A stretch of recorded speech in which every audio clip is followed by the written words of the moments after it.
As long as there are men who hate and destroy, we must have the courage to resist. We will do whatever is prudent and necessary to ensure the peace and security. Saddam Hussein systematically raped, pillaged, and plundered a tiny nation. No threat to his own. He subjected the people of Kuwait to unspeakable atrocities. But this is an evil man. I wouldn't put it past him to develop evil weapons. I think the Iraqi people have seen civilians being killed by this regime for a long time. For the 2 decades, 3 decades they've been in power. So I think they're ready for us to get there. They're ready for us to liberate them. They're ready for some freedom. All right, Lieutenant Rushing, I want to thank you for taking a few minutes. That's me, a U.S. Marine lieutenant. Back in 2003, as a spokesperson for U.S. Central Command, I asserted to the world's media that Saddam Hussein had weapons of mass destruction, ties to terrorism, and was an immediate threat to the United States of America. At the time, I believed it to be true. But what I've come to learn is it was less about the truth and more about a sales formula. The exact same sales formula that the U.S. has used to justify nearly every military action going back to Vietnam. To put a new twist on an old phrase, the spin may be mightier than the sword. And those who desire war and profit from it are already spinning us into the next one before the U.S. is even out of the last one. But it may not be too late. In the next half hour, I'm going to show you the art of selling war. You know, he cherished the ideals, and that's why... Journalist and media watchdog Norman Solomon is the author of War Made Easy. He's looked into the reasons the U.S. has given for every military action going back to Vietnam. When I went back to the early years of the Vietnam War, I was really stunned by how even the language was so similar, coming from the network correspondents, coming from the president, Lyndon Johnson or George W. Bush, talking about, in effect, Vietnamization or Iraqization, that we can't just pull out. Both presidents saying, you can't cut and run. Both of them using these phrases like, we're going to stay the course. We're not leaving so long as I'm the president. That would be a huge mistake. We must be prepared for a long, continued conflict. We'll stay the course. We will complete the job in Iraq. But it wasn't only Vietnam and Iraq. Presidents have been using similar reasons to explain conflicts as different as the invasions of Grenada, Panama, the Dominican Republic, and the First Gulf War. If you go from the Vietnam War to the war in Iraq, every war has been based on deception. Now, the war drums are beating again. The Iranian regime and its terrorist proxies have demonstrated their willingness to kill Americans. We're in a very similar spin zone as we were in 2002. Now it's Iran instead of Iraq. The Iranian regime denies basic human rights to millions of its people. And it's repeating over and over again the same buzzwords. Tyrants, grave threat, pursuing nuclear weapons. The same pithy phrases coming from the Secretary of State and the White House. America will not bow down to tyrants. Evil men obsessed with ambition and unburdened by conscience. One repeated and essential step in spinning a war is demonizing the enemy, casting the leader as vicious, morally bankrupt, inhuman. How many times have we said, this guy is a modern-day Hitler? Ho Chi Minh. Ho Chi Minh, the jungle fox. And as the head of the North Vietnamese government, he was a modern-day Hitler. President Johnson was very hot on the analogy between North Vietnam and the Third Reich. Nor would surrender in Vietnam bring peace, because we learned from Hitler at Munich that success only feeds the appetite of aggression. Manuel Noriega, the president of Panama, got the Hitler treatment too. What we should be saying to that tin-horn dictator. Manuel Noriega in 1989 was on the payroll of the Central Intelligence Agency of the United States till he had a falling out with the Reagan and then the first Bush White House. And we will not be intimidated by the bullying tactics, brutal though they may be, of the dictator Noriega. But the administration still feels a need to justify its actions by painting Noriega as a madman. And some commentators compared him to Hitler. Or at least a Hitler fan. A man who's kept a picture of Adolf Hitler in his closet. The news media in Washington are parroting what they're told by President Reagan and then President Bush. President Bush has finally compared Saddam Hussein to Adolf Hitler. We're dealing with Hitler revisited. After Saddam Hussein invaded Kuwait, the Hitler comparisons were even less subtle. Saddam Hussein is the Hitler of the Middle East. But the government wasn't alone in using the Hitler image.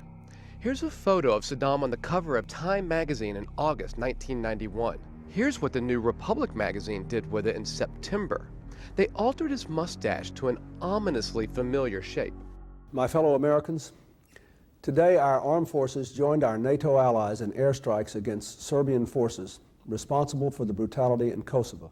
In 1999, comparing Slobodan Milosevic and his policies of ethnic cleansing to Hitler was an easier sell. What if someone had listened to Winston Churchill and stood up to Adolf Hitler earlier? How many people's lives might have been saved? And how many American lives might have been saved? And the president of Iran seems ready-made for this tactic. I think he's a Hitler type of person. Ahmadinejad is somebody who was a gift from heaven for President Bush. With his rhetoric against Israel and so forth, it was really an enormous present to the Bush administration, which has been eager to paint a face on the bullseye that they've already fixed on the country of Iran. Getting the American people to support sending troops into battle takes more than just a bad guy. The next step is convincing the public that the enemy is the aggressor, even if that means inventing the aggression. As President and Commander-in-Chief, the ostensible catalyst for escalating the U.S. war in Vietnam was the Gulf of Tonkin incident. And President Johnson said that the North Vietnamese had attacked U.S. ships in the Gulf of Tonkin off the coast of Vietnam. renewed hostile actions against United States ships on the high seas in the Gulf of Tonkin. We know now historically that it was a fabrication from the beginning.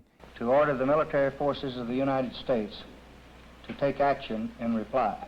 With the U.S. invasions of the Dominican Republic in 1965, Grenada in 1983, and Panama in 1989, presidents came up with more reasons. Protecting freedom and U.S. citizens abroad were added on to the cell.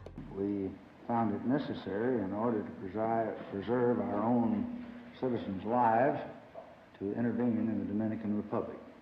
A series of 3 speeches on national television by President Lyndon Johnson saying that freedom was at stake on the small island country of the Dominican Republic. In fact, it was the opposite. The White House told the public, we're sending the Marines to protect democracy. In fact, the United States troops went in to prevent democracy. And another excuse, which first came out of the White House, was we've got to protect U.S. citizens on the island. Well, by the time the Marines arrived, almost all of those U.S. citizens had been evacuated. We have taken this decisive action for 3 reasons. First, and overriding importance, to protect innocent lives, including up to 1,000 Americans.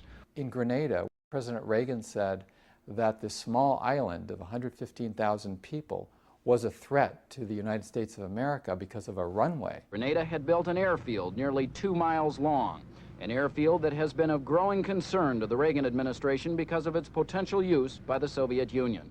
The medical students from the United States who were on the island of Grenada did not want to be rescued by U.S. troops. We received an intelligence report that General Noriega was considering launching an urban commando attack on American citizens in a residential neighborhood.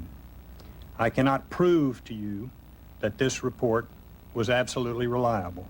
1989, U.S. soldiers were sent into Panama on the argument that American citizens had to be protected. That was false. If the president had failed to act as he did, and Noriega's dignity battalions had killed or terrorized 12 American families in Panama. We were told that the Panama Canal Zone Treaty had to be safeguarded. In fact, the invasion by the U.S. of Panama was the first time that the Panama Canal had been shut down. But the military actions in those small countries were brief. To sustain a longer war, like Iraq, the people must be convinced that we are reluctant warriors, compelled to serve a higher cause, a cause worth the incredible price. The abstract model is that the United States is a benign and noble superpower, often said in so many words, that the United States of America is the largest beacon of freedom and justice on the planet. And we don't anger easily, We don't go to war without good reason, but when the reason is there, we will not shirk our responsibilities. Every president has been saying this one decade after another. And we just cannot now dishonor our word or abandon our commitment or leave those who trusted us to the terror and repression and murder that would follow. We seek neither military superiority nor political advantage. Our only purpose, one all people share, is to search for ways to reduce the danger of nuclear war. We will continue to do what is necessary to help the people of Panama. Where we can make a difference, America must lead. We must not be isolationists. We must not be the world's policeman, but we can and should be the world's very best peacemaker. When we come back, how all these well-tested arguments were repackaged for the selling of the war in Iraq. Saddam Hussein and his regime. Saddam Hussein's use of mustard and nerve policy of evasion and deception. Call it ingenious or evil genius. Saddam Hussein and his regime will stop at nothing until something stops him.